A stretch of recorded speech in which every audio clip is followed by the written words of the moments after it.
Already మీకు sugar ఉన్నా కానీ, లేదంటే ప్రీ డయాబెటిస్ స్టేజ్‌లో ఉన్నా కానీ, మీరు రోజువారీగా మీరు తినే ఆహారంలో ఎటువంటి మార్పులు చేసుకోవాలి, ఎటువంటి ఫుడ్స్ తీసుకోవచ్చు, ఎటువంటి ఫుడ్స్ తీసుకోకూడదు, మనకు ఉన్న ఈ డయాబెటిస్ కావచ్చు, ఈ ప్రీ డయాబెటిస్ కావచ్చు, మనం తినే ఫుడ్‌లో ఎటువంటి జాగ్రత్తలు తీసుకోవాలనే దాని గురించి ఈరోజు వీడియోలో మనము కంప్లీట్‌గా తెలుసుకుందాము.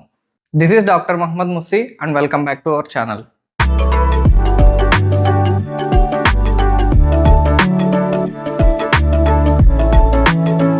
నేను ఇంతకుముందు ప్రీ డయాబెటిస్ గురించి ఒక వీడియో చేస్తున్నాననమాట. అందులో వన్ ఆఫ్ ద సబ్స్క్రైబర్స్ ఇలా కామెంట్ చేశారు. సార్, ఈ ప్రీ డయాబెటిక్ స్టేజ్‌లో ఉన్న వాళ్ళకి డైట్ ఎటువంటిది తీసుకోవాలి, ఎటువంటి ఫుడ్స్ తినొచ్చు, ఎటువంటి ఫుడ్స్ తీసుకోకూడదు, దీని గురించి ఒక వీడియో చేయండి అని అడిగారు. జనరల్‌గా మనం చూసుకున్నట్లయితే డయాబెటిస్ వాళ్ళలో కానీ, ప్రీ డయాబెటిస్ వాళ్ళలో కానీ డైట్ పెద్దగా తేడా ఉండదు. ఈ ప్రీ డయాబెటిస్‌లో ఉన్నవాళ్ళు డయాబెటిస్ డైటే ఫాలో అయితే చాలా వరకు మంచిది. ఎందుకు అంటే, ఈ ప్రీ డయాబెటిస్ స్టేజ్‌లో ఉన్నవాళ్ళు నార్మల్ పేషెంట్స్‌కి, డయాబెటిక్ పేషెంట్స్‌కి మధ్యలో ఉంటారనమాట. ఇదొక మంచి స్టేజ్ అనమాట వాళ్ళకి. వాళ్ళ లైఫ్ స్టైల్‌ని చేంజ్ అవ్వడానికి, డైట్‌లో చేంజ్ చేసుకోవడానికి, ఫిజికల్ యాక్టివిటీని పెంచడానికి, అలాగే బరువు ఉన్నట్లయితే, బరువు తగ్గినట్లయితే ఈ ప్రీ డయాబెటిస్ నుంచి వాళ్ళు డయాబెటిస్‌కి కన్వర్ట్ అవ్వకుండా కంప్లీట్‌గా నార్మల్ చేసుకోవచ్చనమాట. వాళ్ళు ఈ ప్రీ డయాబెటిక్ స్టేజ్‌లో ఉన్నప్పుడు డయాబెటిస్ డైట్ తీసుకోవడం వల్ల చాలా వరకు వాళ్ళకి షుగర్స్ అనేటివి పెరగకుండా ఉంటాయి. అలాగే వెయిట్ అనేది తగ్గొచ్చు. అలాగే లో carbohydrate, high protein, high fibre diet తీసుకోవడం వల్ల వాళ్ళు ముందుగానే బరువు ఎక్కువ ఉన్నట్లయితే వాళ్ళకి ఇన్సులిన్ రెసిస్టెన్స్ వల్ల ఈ షుగర్ ప్రాబ్లమ్ అనేది వస్తూ ఉంటుందన్నమాట. ఇలా చేయడం వల్ల వాళ్ళు వెయిట్ తగ్గడంతోని ఇన్సులిన్ రెసిస్టెన్స్ తగ్గి ఇన్సులిన్ సెన్సిటివిటీ అనేది పెరుగుతుందన్నమాట. సో దట్ వాళ్ళు ఈ ప్రీ డయాబెటిక్ స్టేజ్ నుంచి కంప్లీట్‌గా నార్మల్ అవ్వడానికి చాలా ఈజీగా అవుతుందన్నమాట. ఇంకా ఈ ప్రీ డయాబెటిస్ గురించి మీరు కంప్లీట్‌గా తెలుసుకోవాలంటే నేను ఆల్రెడీ ఒక వీడియో చేసి పెట్టానన్నమాట ఛానల్‌లోని. నేను ఆ వీడియోని ఇక్కడ ఐ కార్డ్స్‌లో ఇస్తాను. దాన్ని మీరు చూసి కంప్లీట్‌గా ఇన్ఫర్మేషన్ అనేది తెలుసుకోవచ్చనమాట. ఇంకా మనము ఈ ప్రీ డయాబెటిక్ పేషెంట్స్‌లోను అండ్ డయాబెటిస్ పేషెంట్స్‌లోను డైట్ ఎలాంటిది తీసుకోవాలి, ఎటువంటి జాగ్రత్తలు తీసుకోవాలి అనే దాని గురించి చూసుకున్నట్లయితే జనరల్‌గా డయాబెటిక్ పేషెంట్స్ అనేవాళ్ళు హై క్యాలరీ ఫుడ్ అంటే ఎక్కువ కార్బోహైడ్రేట్స్ ఉన్న ఫుడ్స్ కానీ, లైక్ బేకరీ ఐటమ్స్ కావచ్చు, కార్బోనేటెడ్ డ్రింక్స్ అంటే జ్యూసెస్ కావచ్చు, ఇలాంటివి ఎక్కువ క్యాలరీస్ ఉంటాయన్నమాట. ఇలాంటివి అవాయిడ్ చేయడం చాలా వరకు మంచిది.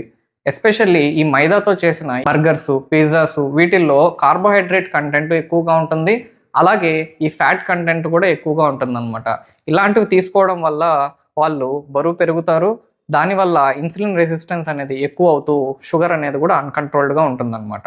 అలాగే ఎక్కువ కార్బోహైడ్రేట్స్ ఉన్న ఫుడ్, ఎక్కువ క్యాలరీస్ ఉన్న ఫుడ్ తీసుకోవడం వల్ల బ్లడ్ షుగర్స్ అనేది ఆటోమేటిక్‌గా పెరుగుతూ ఉంటాయి. ఎప్పటికీ కంట్రోల్ అనేది రాదన్నమాట. సో వీళ్ళు తినే ఫుడ్స్ ఎలా చూస్ చేసుకోవాలనేదైతే జనరల్‌గా వాళ్ళు గ్లైసెమిక్ ఇండెక్స్ అని చెప్తామన్నమాట. ఈ గ్లైసెమిక్ ఇండెక్స్ అనేది హైగా ఉన్న ఫుడ్స్ ఎటువంటివి తీసుకోకుండా ఉండాలి. అలాగే ఈ గ్లైసెమిక్ లో కానీ మీడియం రేంజ్‌లో ఉన్న ఫుడ్స్ అయితే ఎటువంటివైనా తీసుకోవచ్చు.